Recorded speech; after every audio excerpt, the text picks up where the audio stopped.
Saya akan mempresentasikan komparasi teori pendidikan yang digunakan dalam pendidikan anak usia dini dan barangkali apabila nanti ada kekurangan atau saran, masukan itu harapannya dari teman-teman dan Prof memberikan masukan pada saya karena ini hanya saya mencoba mencari teori yang di pendidikan tapi belum pernah saya dengar, jadi pengen coba gitu dan minta masukannya buat Prof dan teman-teman.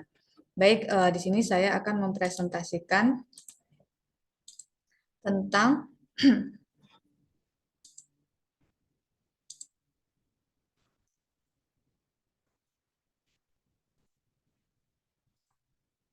tentang teori Yuri van Brenner dan Jane Lev dan Etin Wenger.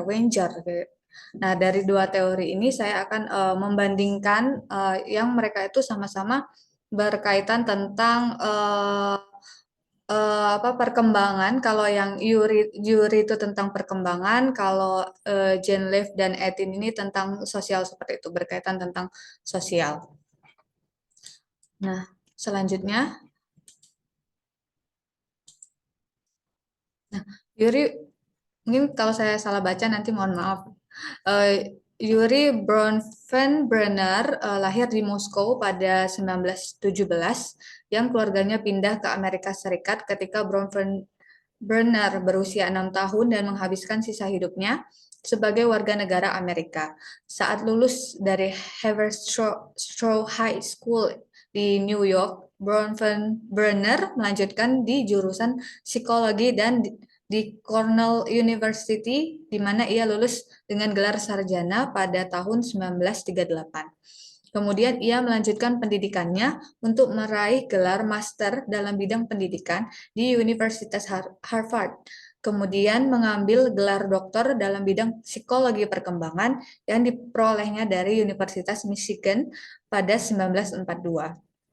Nah, teorinya yang paling terkenal ini adalah tentang Ecology of Human Development yang mengidentifikasi 4 atau 5 sistem perkembangan. Tapi awalnya 4, kemudian ditambah jadi 5 sistem perkembangan tentang Ecology of Human Development.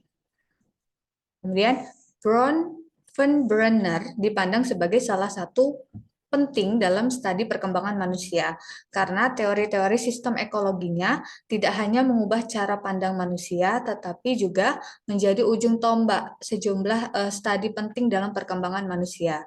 Kemudian dikenal sebagai teori sistem-sistem bioekologi. Teori Bronfenbrenner menggarisbawahi pentingnya lingkungan biologis anak itu sendiri sebagai kunci untuk perkembangan mereka. Ia menekankan bahwa kualitas dan konteks lingkungan inilah yang akan memberikan pengaruh paling signifikan pada perkembangan mereka. Ia menyatakan bahwa interaksi anak dengan lingkungannya adalah sebuah interaksi yang kompleks, sebuah kompleksitas yang meningkatkan ketika anak matur dan berkembang.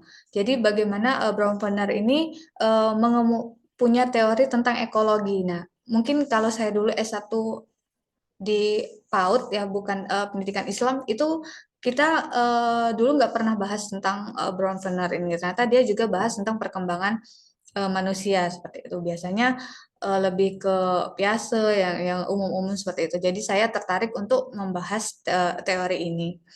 Kemudian menurut teori Bronfenbrenner, lingkungan disusun sebagai berikut. Nah, ini 5 sistem yang dikemukakan oleh Bronfenbrenner tentang ekologi perkembangan manusia itu. Yang pertama adanya mikrosistem, yaitu lingkungan yang terdekat dengan anak. Contoh-contoh yang paling lazim adalah rumah dan ruang kelas.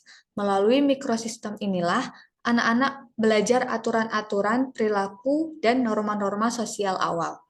Kemudian mesosistem, hubungan-hubungan yang terbentuk antara komponen-komponen yang berbeda dalam mikrosistem dan kualitas serta frekuensi interaksi di antaranya. Sebagai contoh, prestasi pendidikan mereka meningkat apabila terdapat komunikasi yang efektif antara guru dan orang tua.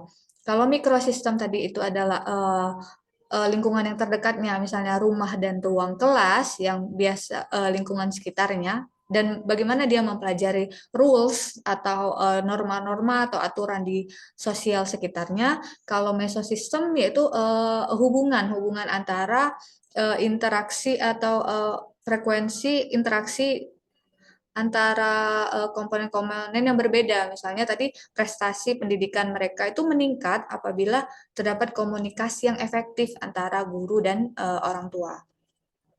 Kemudian yang ketiga adalah ekosistem, yaitu sebuah bagian dari lingkungan anak yang bukan merupakan bagian langsung, namun mempengaruhi perkembangan mereka. Sebagai contoh, seorang anak dapat secara positif atau negatif dampak dari jadwal-jadwal kerjanya orang tua. Jadi misalnya seperti ekosistem ini perkembangan anak itu apalagi di masa pandemi. Nah, itu kan orang tua itu ini juga hasil riset saya beberapa kemarin itu memang benar kalau misalnya orang tua itu akhirnya mau tidak mau berperan dua hal, bekerja dan mengajar di rumah. Jadi dia pertama menjadi guru di rumah dan bekerja di luar. Nah, yang menjadi banyak kendala dari orang tua saat ini di masa ekosistem ini, mereka itu kan tidak punya kompetensi mendidik atau mungkin tidak punya keterampilan atau profesional dalam mengajar, tapi mereka juga dituntut untuk bekerja. Nah, dampak positif negatif dari orang tua yang kendala orang tua saat pandemik ini juga berpengaruh kepada anak. Nah, ini juga contoh dari ekosistem seperti itu. Kemudian makrosistem. Hal ini membentuk lapisan paling luar dari lingkungan anak. Maka hal tersebut meliputi hukum, adat istiadat, nilai-nilai budaya masyarakat, di mana anak menjadi bagiannya, yang akan memiliki dampak langsung terhadap interaksi-interaksi dalam lapisan lainnya. Nah, makrosistem di sini, nah maksudnya ini adalah kalau saya bisa kasih contoh, misalnya di suku saya dengan suku Jawa itu berbeda. Suku saya misalnya suku Komering di Palembang itu. Nah, adat-adat istiadat cara berbicara anak di suku kami itu sangat jauh berbeda dengan anak di suku Jawa. Mungkin kalau di Jawa menganggap anak suku Komering itu kalau ngomong suka ngegas, teriak-teriak. Padahal saya juga melakukan riset di ethnoparenting tentang suku Komering. Padahal mereka itu intonasi bicaranya itu karena pengaruh lingkungan daerahnya. Misalnya kami kan besar di pinggiran sungai. Nah, jadi mau tidak mau intonasi bicara itu turun-menurun besar. Jadi seperti orang teriak-teriak. Padahal arus deras sungai itu membuat habit anak itu memang jadi anak dan orang-orang di sekitar suku Komering itu memang akhirnya bicaranya itu besar gitu. Ketika mereka dibawa ke Jawa, nah mereka dianggap sebagai perkembangan anak yang kasar misalnya berteriak-teriak seperti itu kan padahal memang intonasi bicaranya yang besar atau terlihat ngegas.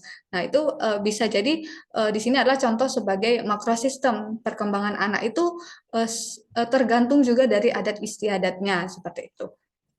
Kemudian yang terakhir perkembangan itu dari kronosistem yaitu lapisan akhir ditambahkan kemudian dan di dalam lapisan ini Brown van Brenner menyatakan bahwa ekologi manusia selalu berubah setiap saat. Perubahan-perubahan tersebut dapat bersifat eksternal, misal seperti pemisahan orang tua dari anak, atau internal seperti perubahan-perubahan psikologi secara alamiah berlangsung ketika anak tumbuh besar.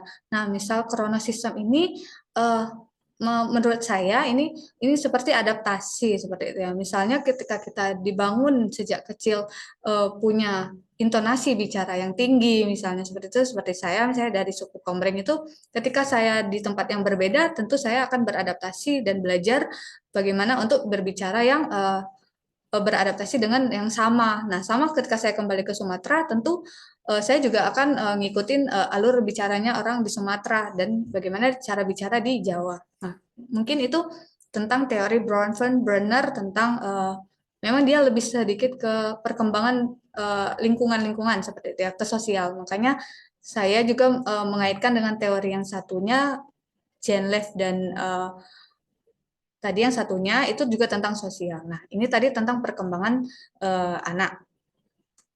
Kemudian kritik. Nah, jadi ini juga membaca bukunya tentang teori-teori pendidikan. Nah, yang ternyata di sana juga membahas tentang kritik teori ekologi ini. Yang pertama adalah Touch Touch et al. 2009 mengakui bahwa teori Bronfenbrenner adalah dalam keadaan perkembangan berkelanjutan dan karena hakikat masyarakat yang terus berubah-ubah serta pengaruh-pengaruhnya terhadap perkembangan anak, maka perlu untuk mengaplikasikan penegasan-penegasan teoritisnya sebelumnya dengan beberapa tingkat kehati-hatian. Jadi mungkin maksudnya adalah setiap perkembangan itu selalu berubah-ubah, mungkin itu kritiknya. Kemudian Christensen 2010 mengatakan Bronfenbrenner menekankan dampak negatif lingkungan. Jadi dia mengkritiknya tentang dampak negatif lingkungan dan hanya sedikit membahas resiliensi individu dalam menangani kesulitan yang mungkin dihadapi. Hal tersebut didukung oleh Blaine 2014 yang menyatakan bahwa Bronfenbrenner gagal memberikan cukup perhatian pada kebutuhan psikologis anak itu. Jadi hanya membahas tentang lingkungannya tapi tanpa mendalam tentang psikologis anak-anak tersebut. Seperti itu dari perkembangan human development ekologi. Itu tadi teori yang pertama. Kemudian teori yang kedua itu tentang Jane Lev dan Etienne Wenger.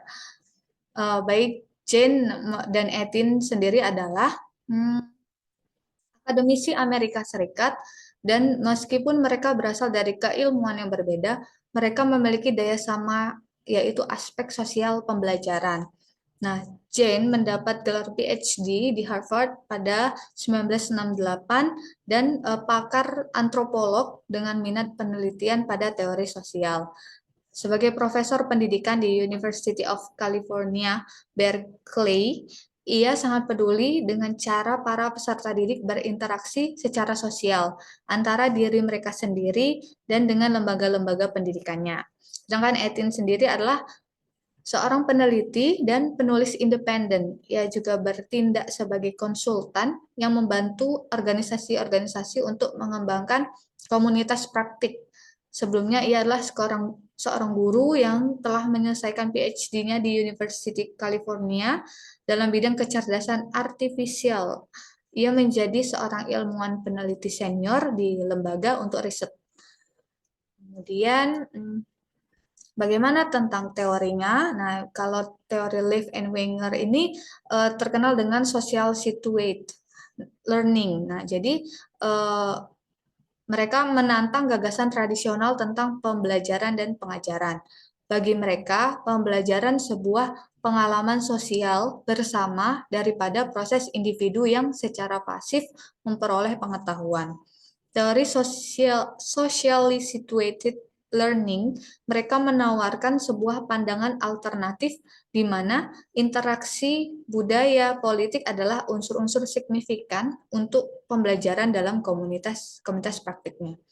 Social situated learning ini adalah sebuah partisipasi periferal yang sah di mana para peserta didik lambat laun menjadi lebih kompeten dalam penguasaan mereka terhadap keterampilan-keterampilan dan pengetahuan. Peningkatan dalam kompetensi ini diperoleh melalui pembelajaran dari para anggota komunitas praktik yang lebih berpengalaman. Tujuannya, Lev and Wenger ini dalam mempertimbangkan konsep situated learning adalah memperhatikan kembali dari perspektif teoritis atau konsep apprenticeship atau magang. Jadi dia lebih ke belajar itu seperti magang kalau teorinya Lev and Wenger ini.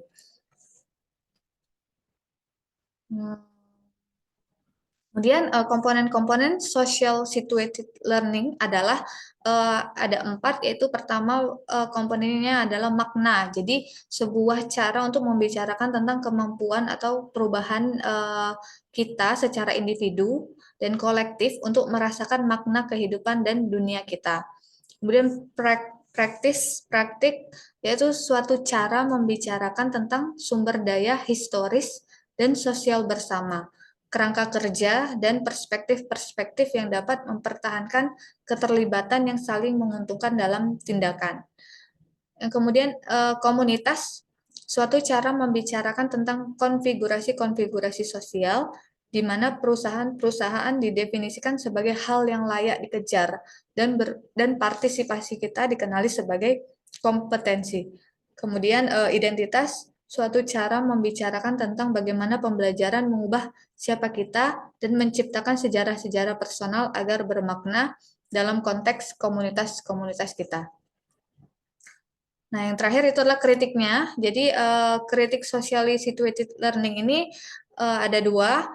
Nah, dari teorinya ini sebenarnya dia mengajarkan bagaimana cara anak itu tuh melihat orang lain bekerja seperti itu. Nah, jadi dia belajarnya dari situ seperti magang. Nah, itu ada dikritik dua hal, yaitu pertama secara khusus relevansi ide-idenya dalam lingkup-lingkup yang modern dan kompleks, masalah konsensus dan kekuasaan serta hubungan antara pemula dan orang lama. Semuanya telah menjadi ajang perselisihan ya, seperti di magang seperti itu. Terdapat orang baru dan orang lama. Kemudian terdapat suatu level ketidakpastian tentang apakah temuan-temuan dari 5 magang kerajinan yang mereka analisis adalah dasar yang tepat atau tidak untuk diterapkan dalam lingkup-lingkup industri paling modern yang penuh tekanan, canggih, dan berteknologi tinggi.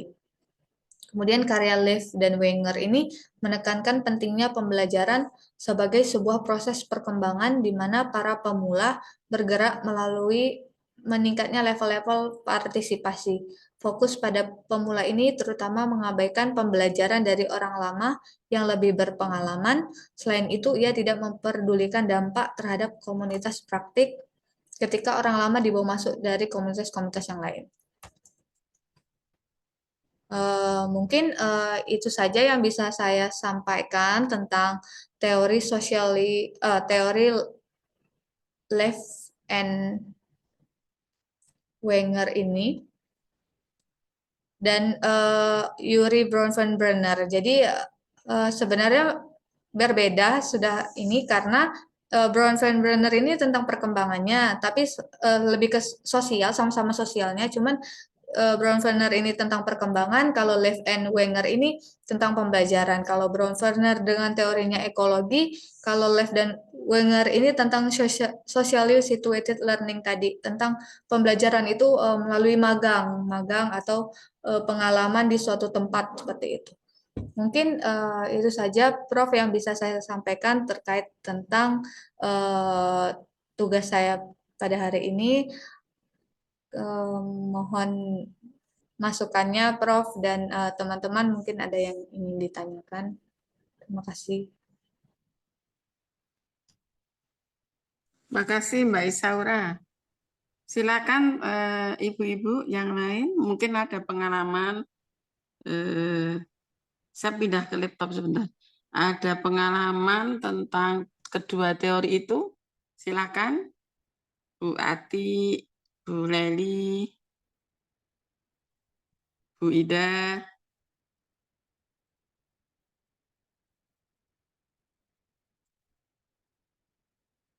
Halo? Mbak dari dulu toh. Ya, monggo Bu Ati. Oh, saya. Baik, Prof, terima kasih mencoba memahami. Jadi dulu alhamdulillahnya saya dulu S1-nya di UNY, jadi cukup banyak mempelajarinya teori-teori tentang kepautan yang memang di S2-nya di UIN tuh nggak dipelajari gitu, walaupun sedikit-dikit. Ya, Brenner itu kan kita sudah familiar dengan Bronfenbrenner kan. Apalagi kalau ketemu Profesor Suparti ini itu udah dikumpas tuntas tentang Bronfenbrenner, Uri Bronfenbrenner. Silakan Mbak Ati. Iya, mungkin saya ke poin-poin yang saya tangkap aja ya. Ini mungkin nanti bisa dijadikan masukan. seperti yang dikatakan Ibu di perkuliahan awal bahwa semua teori itu kan baik tergantung bagaimana kita meletakkannya atau dia titik tekannya itu di mana. Nah, kebetulan dari Brand Van Brenner ini sama Mbak Isa diambil kemudian dilengkapi dengan teori social student learning tadi. Nah, mungkin dalam praktisnya mungkin bisa di teori-teorinya dari Brown tadi itu di ini sama Mbak Isa digambarkan secara lebih jelas, khususnya ditarik ke pendidikan anaknya itu lebih jelas itu digambarkan, Mbak. Itu nanti penggambarannya itu kan tadi ada 5 ya kalau nggak salah, 4 atau 5. Nah, itu digambarkannya nanti dibentuk dia itu menjadi segitiga atau segitiga terbalik gitu.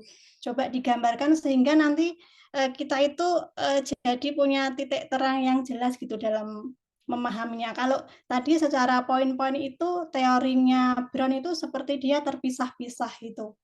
Jadi sulit itu nanti kalau apa ya, kalau dipraktekkannya. Misalnya kalau di awal tadi sebenarnya hampir sama ya teorinya itu mungkin kalau familiarnya itu dipakainya, di pendidikan tuh mungkin contextual learning gitu.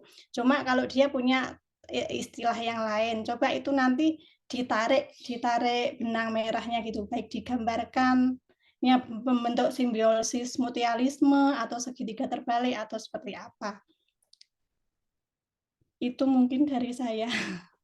Baik, terima kasih Mbak. Karena memang jujur saya belum pernah di S1 S2 nggak pernah belajar teori ini, Prof. Jadi saya juga tertarik untuk mengangkatnya gitu kan. Terima kasih. Terima kasih Mbak Atik masukannya. Ya, jadi Isaura, Brenner ini sangat familiar ya dengan 5 dimensi itu. Jadi mikro, meso, ekso, makro, dan krono.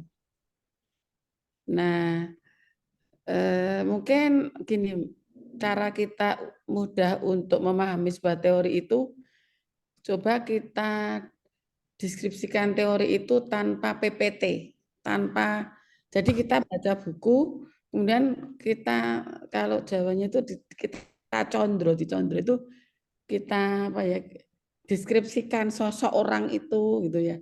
Itu sehingga nanti kita akan kemudian di kepala kita itu akan membentuk suatu konsep. Oh, berarti kalau mikro itu yang paling dekat dengan anak, dia pengaruhnya paling besar. Tadi kalau itu digambarkan piramida terbalik itu berarti yang paling luas itu yang mikro. Mikro itu kan misalnya ya anak itu bisa makan, cuci tangan sebelum makan, itu kan anak kalau sudah terbiasa itu nggak bisa makan kalau nggak cuci tangan gitu ya. Sebelum tidur sikat gigi, cuci kaki, itu kan mikro semua itu. Kemudian buang sampah, cucu saya yang baru 1 tahun itu kalau ada sampah itu dia buang di tempat sampah. Itu nggak akan mungkin kalau mikronya itu nggak jalan itu. Artinya kalau kita mendidik anak ya mikronya itu betul-betul kalau diajar tadi pagi itu betul-betul dibuat seperti taman yang indah gitu ya, sehingga anak itu senang nyaman. Tetapi senang nyamannya itu bukan awut-awutan, tertib. Dia itu membuang sampah itu bukan dipaksa, nggak ada yang nyuruh, tapi dia begitu tahu ada sampah, dia jalan ke tempat sampah membuang. Contohnya ya, kemudian kalau kaminya keluar ingusnya dikasih tisu, kemudian diusap, itu semua mikro. Oleh karena itu maka kalau kita menggunakan teorinya Brenner, tentu dikaitkan dengan teori modeling. Ya, modeling artinya uswatun hasanah ya, keteladanan ya, pembiasaan. Jadi modeling dan kultur. Jadi kita itu kalau menggunakan teori itu bisa 2-4 teori, tetapi 2-4 teori itu saling mendukung. Contohnya yang Bravensbrenner ini didukung dengan teori modelingnya Albert Bandura. Kan Bandura juga penguatan pertamanya adalah penguatan dalam modeling. Jadi karena sifat anak yang paling mendasar itu adalah peniruan. Sejak kecil, sejak dia bisa merespon itu, respon yang ia sampaikan itu adalah respon peniruan gitu ya. Misalnya ketika orang tuanya mengajak tertawa, tersenyum, dia juga tertawa, tersenyum. Itu adalah respon terbesar anak. Kalau sejak lahir itu ya peniruan itu, maka dahsyat sekali sebenarnya teori modeling itu. Kalau di dalam Islam kan dakwah bil haq ya. Jadi kita dakwah itu kadang-kadang nggak perlu kita itu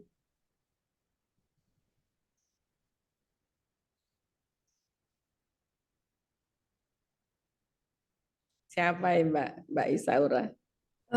Dari PT IPD mau cek wifi Bu di ruangan jurnal. Soalnya saya di ruang jurnal. Nggak Maaf apa-apa. Prof ya. Oh, di ruang jurnal. Iya, Ruang jurnal anu ya, ruang jurnal di sambil lagi Prof. oh di sambil lagi Iya. sip-sip. Nggak Ada yang apa-apa. ada yang ngecek, maaf ya Prof. Ini nggak apa-apa, nggak apa-apa. Jadi begitu, kita menggunakan beberapa teori tapi saling mendukung ya. Karena teori mikro itu didukung dengan teori kultur, didukung dengan teori modeling kan dahsyat sekali gitu ya. Saling menguatkan itu. Teori kultur itu kan pembiasaan, kemudian teori kultur itu juga berangkat dari perasaan. Jadi teori kultur itu anak itu akan menjadi seperti apa sesuai yang mereka rasakan ini utamanya itu. Kemudian sesuai yang mereka pikirkan baru sesuai mereka yang mereka lakukan. Nah, sesuai yang mereka rasakan. Kehangatan anak sejak baru lahir itu pengaruh sangat dahsyat. Ketika anak baru lahir dibuang di tempat sampah, itu pasti nanti akan sangat berpengaruh ketika dia besar itu dangkal, perasaannya dangkal. Jadi perasaannya nggak tajam. Karena sejak kecil dia tidak memperoleh rasa kehangatan, nggak memperoleh rasa kasih sayang yang memadai. Anak-anak yang dilahirkan kekurangan kasih sayang itu akan menjadi psikopat. Seperti ketika kita tak lihat kemarin ada pembunuh yang bisa senyum ketika selesai membunuh, itu kan perasaannya sangat dangkal dan dia itu psikopat gitu. Ketika ada kelitih yang dia tega, masih anak-anak, kelitih kan usianya rata-rata di bawah 20 tahun. Ketika kelitih ini kemudian dia tega menyayat tangan orang yang tidak pasti tahu salahnya dia apa, tega berbuat seperti itu kan karena kedangkalan rasa. Kalau kita itu orang yang tajam perasaan, mau menyembelih ayam saja nggak tega gitu ya. Nah ini tidak bisa secara mendadak. Ini tidak bisa secara tiba-tiba. Ini sejak anak masih di dalam kandungan. Bayi yang tidak dikehendaki lahir oleh orang tuanya itu coba diteliti. Bayi yang tidak dikehendaki lahir oleh orang tuanya itu akan jauh berbeda dengan bayi yang sangat-sangat diharapkan kelahirannya gitu. Karena kalau sangat-sangat diharapkan kelahirannya itu nutrisi ibunya dipenuhi ya. Kalau nggak doyan makan mungkin minum makan bubur kacang hijau, susu, apa saja yang kalau dia, tapi kalau bayi yang tidak dikehendaki kehadirannya itu peduli amat itu. Ibunya nggak akan peduli, apalagi bayi yang lahir karena kecelakaan itu bisa dipastikan bahwa anak itu akan bermasalah psikologinya ketika lahir gitu. Nah, saya ini sangat saya tahu ini itu banyak pengalaman yang mendukung. Ketika bude saya, Mbak Yonya ibu saya itu kan suaminya judi ya, judi, kemudian kalah ya, kalah, kemudian rumahnya itu dijual. Nah, pada rumahnya itu bagus sekali. Ketika menghadapi situasi rumah dijual itu dia sedang hamil.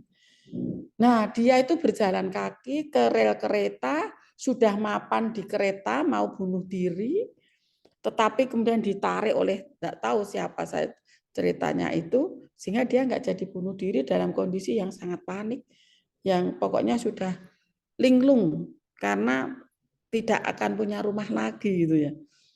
Ternyata anaknya itu juga menjadi anak yang linglung ya. Sampai kemarin itu meninggalnya saja di Solo ya. Kemudian diumumkan itu baru tahu bahwa itu karena kita susah sekali menjaga anak itu untuk tetap bisa di rumah itu walaupun sudah dewasa waktu meninggal itu. Nah, ini salah satu contoh yang memang betul-betul dari lapangan ya ceritanya itu. Nah, jadi pendidikan itu sebenarnya kan nggak bisa mendadak. Prosesnya panjang, sejak di dalam kandungan sudah terdengarkan suara-suara kiroah ya yang bagus ya. Kemudian di rumah setiap pagi ibunya membaca Al-Qur'an di ruang tamu, bapaknya membaca Al-Qur'an juga di ruang tamu, anak yang lain di kamar sana, anak semua membaca Al-Qur'an, hiruk pikuk itu juga membuat suasana batin itu akan tentram seharian gitu. Sehingga anak itu tidak mudah tersulut oleh emosi-emosi yang mungkin sesaat gitu ya. Ini jadi itu baru mikro ya, baru mikro. Kemudian meso. Meso itu hasil kerjasama ya yang mempengaruhi anak ya. Misalnya pendidikan dari keluarga itu dikuatkan di sekolah. Ya, misalnya ketika anak sudah dilatih untuk berpamitan, bersalim, cium tangan, di sekolah ternyata bu guru juga memperkuat itu. Nah, itu meso. Kemudian ekso. Ekso itu pekerjaan orang tua misalnya. Jadi pengaruh tidak langsung atas kondisi anak. Misalnya ya bisa dibandingkan orang tua yang menjadi guru atau dosen dengan orang tua misalnya yang bekerja menjadi kuli, misalnya kuli bangunan. Itu bisa jadi anak itu punya perilaku yang berbeda gitu ya, bisa jadi. Namun juga ini juga perlu masih dibuktikan ya. Misalnya kalau orang tua itu dari angkatan ya, dari angkatan bersenjata ABRI atau tentara atau polisi yang kedisiplinan luar biasa, ayahnya disiplin sekali, bisa jadi anaknya juga sangat disiplin gitu, sangat tegas disiplin gitu kan. Nah, namun semua juga tergantung dari karakter orang tua. Belum pasti kalau polisi tentara itu keras, disiplin belum pasti. Guru, dosen, kemudian humanis belum pasti.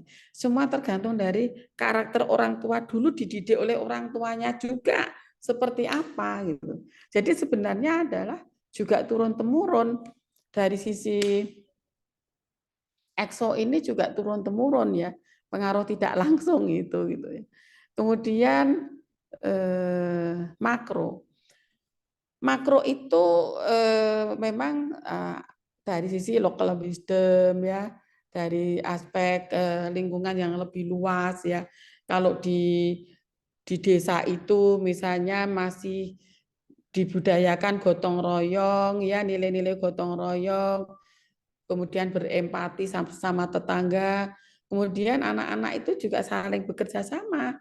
Sore hari itu anak mungkin main sepak bola bersama, main ini ya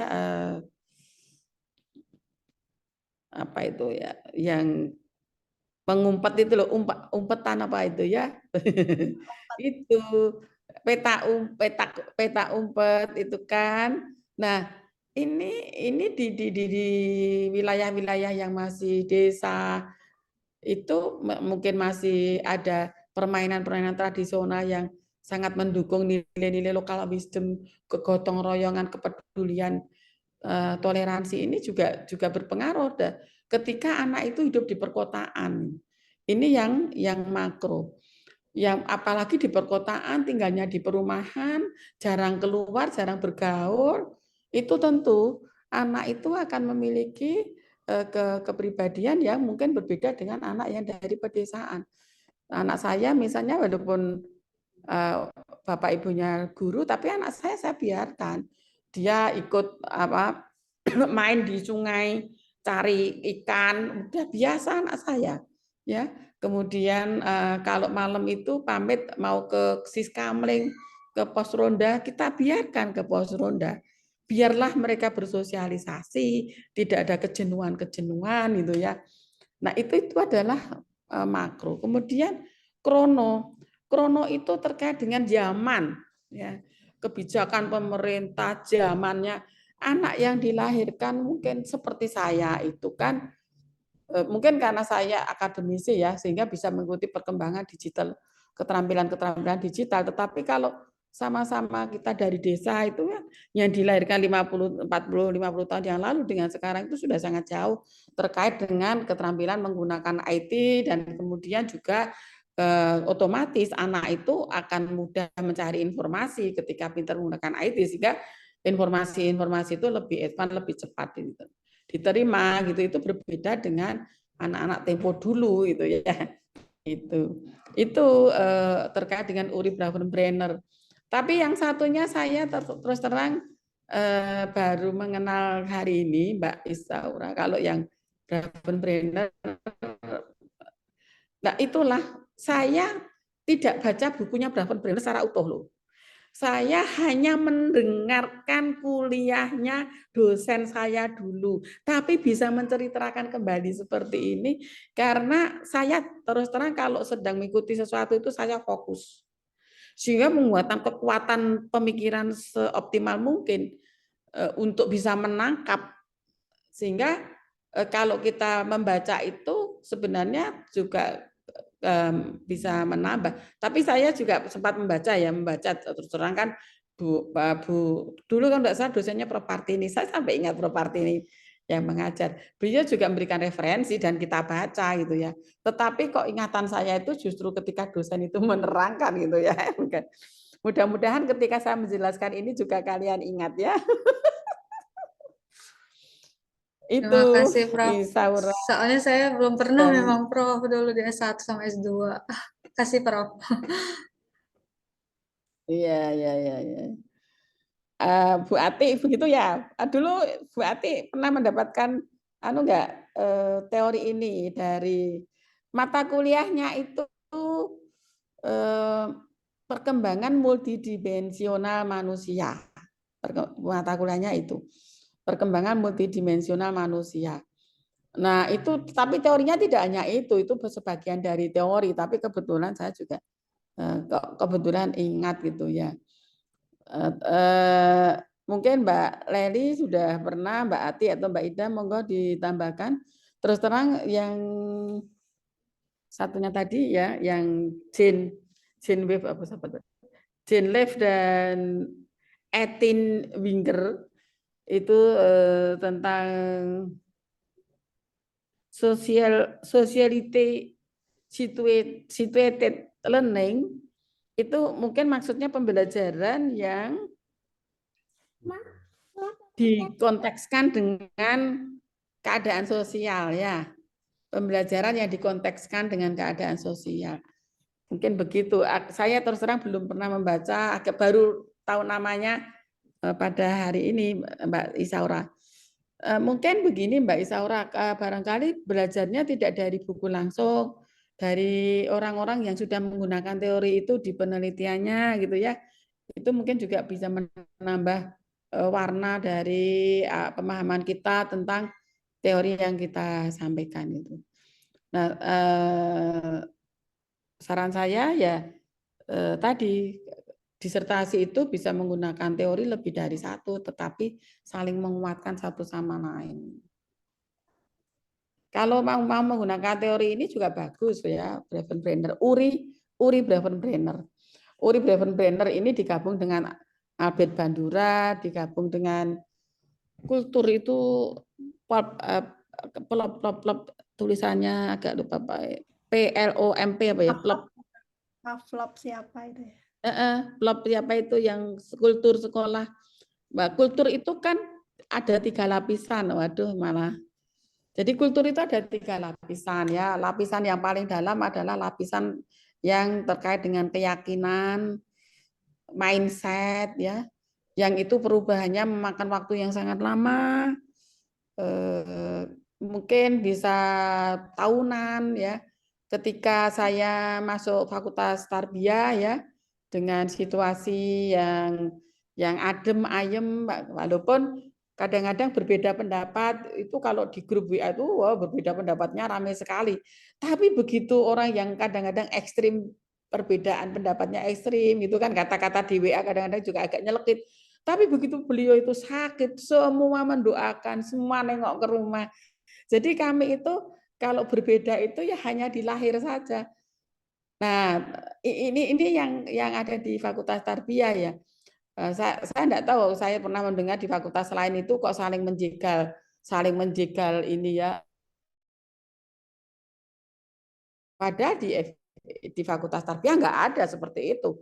Jadi saling mensupport ketika sidang senat untuk kenaikan pangkat ke guru besar, teman-teman itu semua mensupport ya. Nah, ini mungkin yang apa ya saya kenali gitu. Itu kan kultur tentang saling peduli, saling kerjasama, itu mungkin baru bisa terjadi di Fakultas Tarbiyah ini setelah mungkin 1-2 tahun di sini. Ya itu kan kultur yang terkait dengan perubahan mindset, perubahan keyakinan, apa ya, ya keyakinan ya, bahwa kalau kita ingin maju itu tidak bisa secara individual. Kalau kita ingin maju itu harus bareng-bareng, maju bersama. Karena kekuatan itu ketika sapu lidi hanya satu saja itu tidak bisa membersihkan apa-apa, tetapi ketika sapu lidi itu banyak ya, banyak lidi kemudian diikat, itu bisa untuk membersihkan banyak hal gitu. Sama ketika kita maju berkembang itu dengan saling bekerja sama, berkolaborasi, itu saya kira lebih cepat majunya. Begitu juga dengan kalian bikin disertasi, kalau saling bekerja sama ya, saling mensupport, itu saya kira akan cepat. Tapi kalau bekerja sendiri, pusing sendiri ya kadang-kadang agak lama. Walaupun saya kemarin saya terus terang disertasi tidak banyak dibantu teman-teman satu kelas karena sama sibuk semua ya.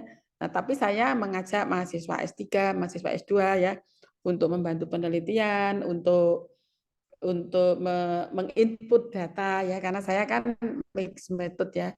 Jadi ada analisis kualitatif dan kuantitatifnya gitu ya. Itu jangan dikerjakan sendiri, untuk hal-hal yang orang lain bisa mengerjakan biar dikerjakan orang lain sehingga disertasi itu bisa cepat selesai gitu ya. Nah, itu teori kultur paling dalam, merubahnya susah. Kemudian lapisan di luarnya adalah value, nilai. Nilai itu sesuatu yang dipandang berharga ya, value. Misalnya nilai apa ya, sebenarnya nilai itu sudah tadi ya terkait dengan kerjasama, nilai kerjasama. Saya sih juga agak susah membedakan antara keyakinan mindset ini dengan nilai. Tetapi bahwa nilai itu ada di posisi tengah ya. Nah, sesudah keyakinan baru nilai, sesudah nilai baru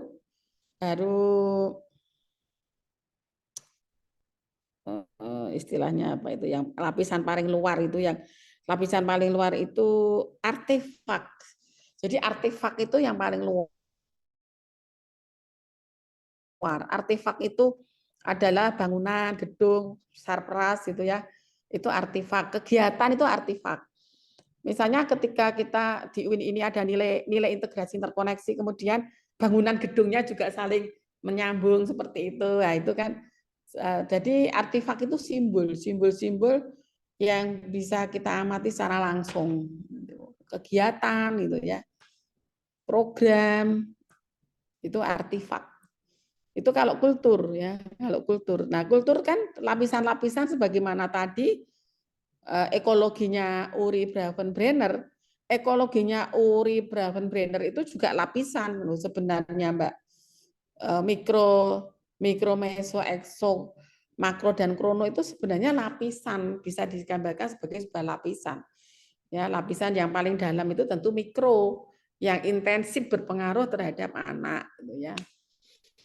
Nah, kemudian juga bisa kalau Bandura kan sudah saya sampaikan minggu yang lalu ya, Bandura itu punya 4 kekuatan itu ya, 4 penguatan. Yang sering saya sampaikan adalah teori modeling.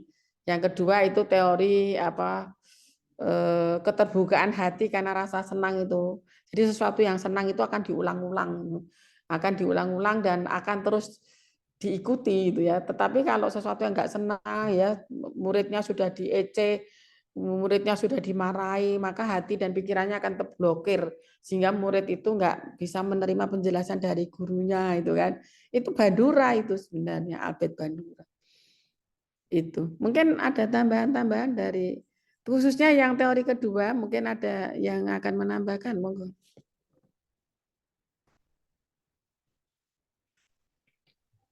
Maaf Prof, kalau khususnya saya Prof memang baru dengar, terus saya juga baru tahu Mbak Isa apa namanya menjembrengkan teori ini gitu. Kalau misalnya tahu kan, terus memang belum baca juga Prof gitu. Maksudnya awalnya juga saya tahunya kalau yang Will Marx, nah gitu, yang sosial gitu, yang mungkin yang terkenal yang biasa di waktu S1 atau S2 gitu kita baca berulang-ulang, terus sudahnya dapat di skripsi atau jurnal-jurnal peneliti PAUD juga gitu. Jadi memang saya pribadi memang baru kenal ini, malah kalau Prof satunya, kalau saya dua-duanya malah baru tahu ini Prof. Jadi ternyata memang apa namanya perkembangan sosial itu nyambung, maksudnya bukan nyambung-nyambung, hampir-hampir sama gitu ya Prof. Mungkin ke pemulihan atau penyempurnaan teori berikutnya kalau menurut saya begitu. Oh, seperti yang Well Marx-nya itu juga teori sosial PAUD juga berbicara tentang ini gitu, hampir sama gitu Prof. Jadi kalau namanya memang baru saya kenal sih Prof, maaf Prof. Mungkin pendapat saya seperti itu aja. Jadi memang kemarin diskusi sama kami kalau bisa memang tokoh-tokoh baru gitu ya Mbak Isa sama Mbak Tik atau Mbak Hilda, maksudnya kalau yang Tapi enggak apa-apa, mencoba iya, yang baru iya sungguh benar. sangat luar Benar biasa. Prof. Nanti kita pelajari bersama. Ya siap Prof. Tidak akan menyalahkan, Iya tidak akan siap, apa ya, siap. karena saya juga menghargai ketika mencoba baru ya. Siap, siap. Tapi kebetulan juga saya kok yang agak saya kuasai itu yang Uri Brenner, sehingga saya bisa menjelaskan agak detail kan tadi ya, Iya, benar Prof. contoh-contohnya itu. Tapi yang kalau memang teori itu kan tidak bisa dibaca sekali langsung Betul, ya, betul. karena biasanya kan padat dengan proposisi-proposisi Betul. kan, sehingga kita mesti ya, bacanya mungkin agak cukup lama dari berbagai bacaan, baik itu yang babonnya langsung teorinya Iya, maupun dari teori-teori itu digunakan oleh orang iya dalam Prof. penelitiannya ya Iya, Mbak benar. Lani. Benar Prof. Jadi kami juga kemarin diskusinya begitu. Kalau bisa kita bahas tokoh-tokoh yang memang jarang kita dengar gitu, atau baru sekali kita baca gitu. Jadi kita lebih banyak tahu teori yang baru gitu Prof. Jadi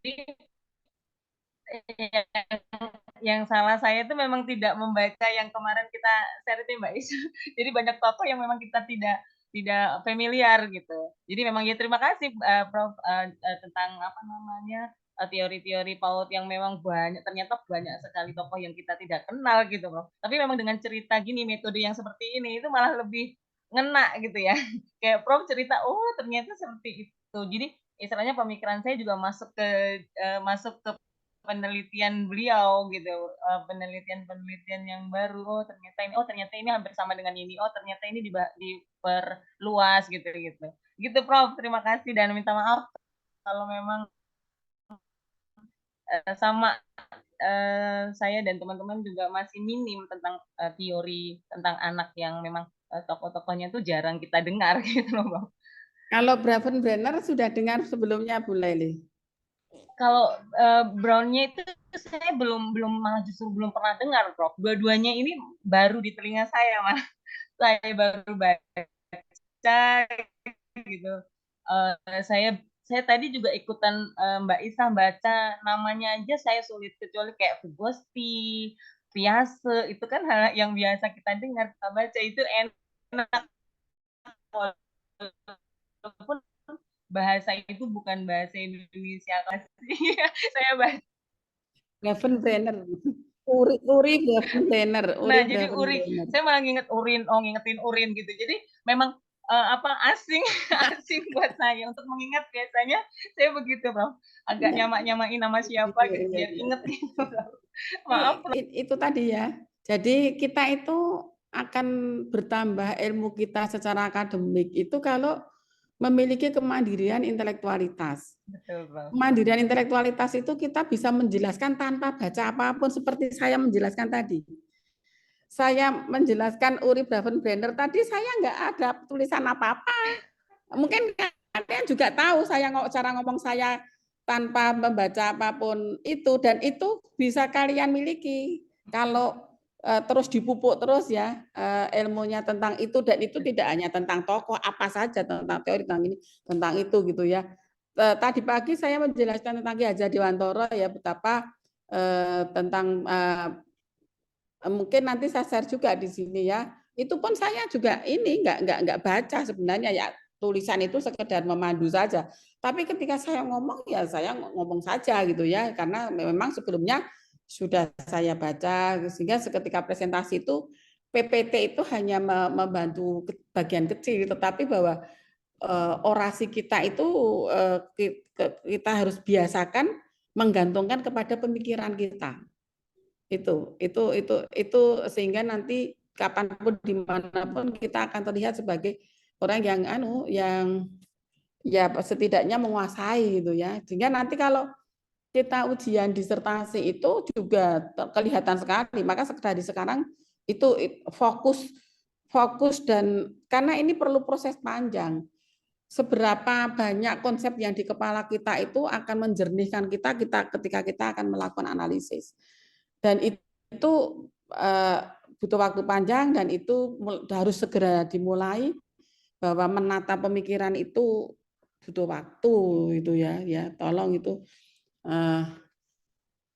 sehingga 1-2 teori itu enggak masalah, yang penting betul-betul dikuasai itu.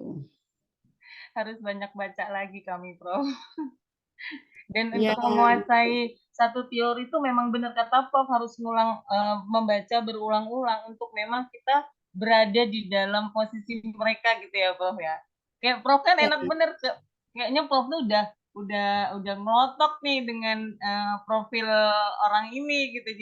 Jadi kayak kami yang mendengar juga kayak dibawa ke alam, dibawa ke lingkungan mereka gitu. Ketika saya cerita tentang Paulo Freire, ketika saya cerita dia itu kan enak ya, kan karena kita coba susun teori itu secara agak utuh gitu ya, sehingga nanti kita pun juga mudah ketika membandingkan dengan teori lain gitu. Nah ini yang perlu terus dilatih ya. Betul Prof. Betul Prof. Betul. Saya kemarin Prof nerangin tentang Ki Hajar Dewantara pertemuan pertama aja. Oh, ternyata begitu ya. Oh, gitu ya. Dan itu saya pakai buat saya ngajar mahasiswa juga, Prof. Akhirnya mahasiswa juga lebih nyaman ternyata untuk itu gitu. Jadi lebih memahami ya, Prof. Betul. Dari tadi saya kurang tahu makanya baru ditemui dengan ada tamu ternyata dari Kementerian Pusat. Ya, baik. Boleh kita sudahi. Ya, Prof, nggak apa-apa. Padahal masih banyak yang pengen kita share gitu. Tapi hari ini kan Mbak Isaura saja nggak apa-apa ya. Nanti kita Sabtu pun bisa kuliah kalau diperlukan ya. Artinya kita waktunya agak fleksibel. Mohon maaf juga, waktu kan harus seperti melayani yang kuliah subuh ini kan baru kemarin. Dan kalau saya nggak siap masa seorang Pak, ya saya sebagai dekan tentu diharapkan juga gitu ya di sana gitu, sehingga mohon maaf kalau tadi harus reschedule di siang pun saya sudah merasa kalau siang nanti pasti waktunya tidak lama, dan ternyata saya ini nggak ngomong. ini juga nggak bilang tamu ini tiba-tiba datang gitu kan. Nah, sehingga ya harus kita sebagai tuan rumah yang baik. Mbak semuanya, saya tahu apa yang kalian rasakan ya. Sepertinya saya berhasil memantik Mbak-mbak semua untuk bisa banyak membaca gitu ya. Tapi memantik saya bukan berarti saya tidak memberikan contoh gitu ya. Inilah kedahsyatan dari modeling tadi ya, dari contoh itu ya, ketika kita menghendaki seperti ini ternyata kita juga harus bisa lebih dahulu gitu ya, sehingga nanti mbak-mbak semuanya, ibu-ibu semua yang hebat-hebat ini tentu akan lebih fokus, lebih serius untuk belajar ya. Karena begini, kita akan terang menghadapi dunia ini kalau banyak teori. Kalau hanya tentang hal yang konseptual, saya kira itu nanti bisa kita dari teori yang sudah kita miliki. Saya kira itu, terima kasih banyak atas kebersamaannya, mudah-mudahan sehat selalu, diberikan kelimpahan keberkahan. Amin ya rabbal alamin. Insya Allah kita berjumpa lagi. Nanti kita diingatkan ya Mbak Isaura, kita kapan harus berjumpa lagi itu diingatkan saja. Terima kasih banyak, Prof. Matur nuwun, kurang lebihnya mohon maaf. Assalamualaikum warahmatullahi wabarakatuh. Waalaikumsalam. Terima kasih, Prof. Sehat Terima kasih, selalu. Prof. Ya, sama-sama.